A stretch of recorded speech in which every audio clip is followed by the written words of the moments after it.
we are all in competition. And I would just love to know from your perspective, what does competing actually mean to you? Well, it's a good question because I think most of us are led to believe, I think, that it's kind of this all or nothing sum, that it's winner takes all, loser not only gets nothing but is nothing. And I think that's a really limiting way to frame it. For example, for me, right, I happen to have coached in 2 Olympic finals, won one and lost one. So is that the pinnacle of success and the pinnacle of failure that I've achieved? I don't think so. Don't get me wrong, winning the gold is great. I'd recommend it to anyone. But the silver medal team was so good, Brian. I mean, they were undefeated that year in 2012, number one in the world. We played the number 2 team in the Olympic final. We lost in 4 sets. We'd beaten them the last 6 times we played them. We just couldn't beat them the 7th. So there's no way I'm going to say that team in any way, shape, or form failed. We just didn't get the outcome that we wanted. But it turns out, Brazil had a say in that. Right. And boy, they were a great team. And my wife and I followed them around quite a bit. The other dynamic there is, I think, me being Irish and you being a Kiwi, we come from a different perspective. Because in America, it is, if you win, you are just everything. And if you lose, you suck. Yeah. And right. I just don't think either one of those things is true, to be honest with you. But it's a very American thing. Yeah, and it's like you watch the sports, and after the final's over, the Super Bowl, and some guy trips over the end zone and scores a touchdown in the last second, and everything they did all day was right, and the other team, everything they did was wrong.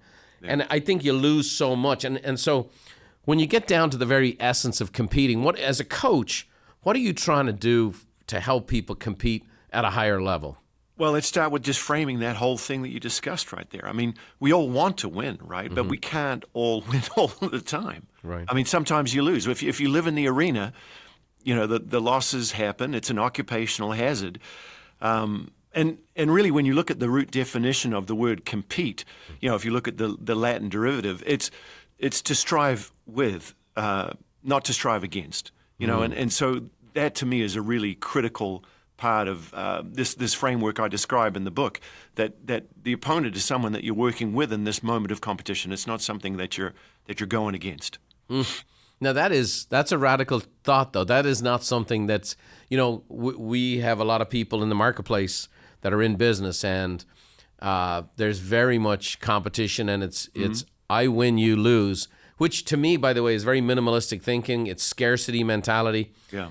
So this whole dynamic, when you're saying I'm competing, it's to strive, not against. It's I win, you lose, one up, one down. I have more, you have less. And it's interesting, like so many people who are capitalists, that's a very socialistic mindset. Which is yeah. Well, actually, I think at first blush, perhaps, but I don't think the idea of excellence and winning and this idea of striving with your opponent are at all mutually exclusive. Right. I think they're nested. Yeah, I think they're connected. Yeah. So as we take a look at it, you look at the dynamic of that. I've in the book you were saying one of the things we have a tendency to do is we kind of dehumanize our opponent. I had an interview with one of our faculty, Bill Hampton, and he talked about one of the key mistakes he sees as a business consultant is that people get into the mode where they're competing against somebody. They dehumanize them also, and they just become the villain to the point that you don't learn anything from them. And it's like, hang on, they do this better than us. They do this better than us. And does that really encapsulate the whole striving with? Like, they're doing something better than we are. We can learn from our competition? No question that's a part of it. But the other part and the other reality is this, that our opponent, there's a social dynamic in competition that is often overlooked. And that's the reality that our opponent can draw from us performances that we can't create ourselves. Right. So there's that dynamic that the opponent actually helps us to become better that is often lost in this narrative of all of nothing. So, we win or we lose, but there's a chance to excel, and there's also this chance to learn, and that's really important because oftentimes, winning can mask a lot of problems. So, and we know, I'm sure you've experienced too, we all pay a lot more attention after a loss than we do after a win. So while we think about sport as this all or nothing, and we even tend to militarize our language around it. You know, you think we're in the heat of battle and we're in the trenches and all this, but it's sport. It's not life or death like war is. You know, we're talking about, or even business. It's this idea that we're in it to improve, to become the best we can be in our environment. Now, be that in sport or business, that's the key. And this idea of opponent or rivalry and the improved performance, I mean, that's not an opinion. That's a fact. It's been scientifically proven. And there was a guy out of New York Stern University who did a research over 6 years, 1,000 athletes. I think he was looking at runners.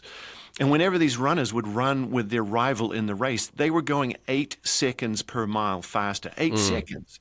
And, that's a huge deal, I think. That's a big performance boost. And it makes sense. I don't know if anyone of the listeners has ever been for a run, or even if they're driving on the freeway and someone passes them, of course, we pick up the pace. Yeah. That's normal. Or they're looking to merge. Well, you're going to get in front of me, mate. So that's a thing. So that social dynamic is real. And I think that's a really important part of it. Yeah, and no, when we awesome. don't compete, when we, like you said, we dehumanize, when we get to this thing where we villainize the opponent, well, we diminish them. We reinforce this idea that it's, a 1 or a 0, you get everything or you get nothing. But if we lose, when you go down that path, if you're the one that comes up short, well, then now all of a sudden you feel embarrassed or insufficient. And it actually stops people from competing down the road because they don't want to feel those feelings of foolishness or whatever it is. And so, while they stop competing, they're not going to learn, they're not going to excel. So, while they may live a safe life, they're never going to live a full one, are they? Thanks for watching. If you want more tips on how to think, feel, and do better, check out these videos too. Oh, by the way, don't forget to subscribe to the channel and leave us a like if you enjoyed the content.